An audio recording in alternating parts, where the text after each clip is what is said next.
Hey guys, in this video, I'll show you what to do if Google Play Services is missing or was accidentally removed from your Android phone. Let's get started. First, you should know that on most Android phones, Google Play Services cannot be uninstalled unless the device is rooted. However, if you're using a rooted phone and it was removed by mistake, don't worry, it can be fixed. Google Play Services is a critical system component, and without it, many apps may crash, refuse to open, or stop working properly. The good news is that you can reinstall it manually. Open your browser, Google Chrome or any browser you prefer, and search for Google Play Services APK.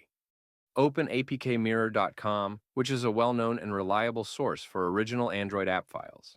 Once you're there, look for the latest version of Google Play Services that matches both your Android version and your device's CPU architecture. Download the APK file.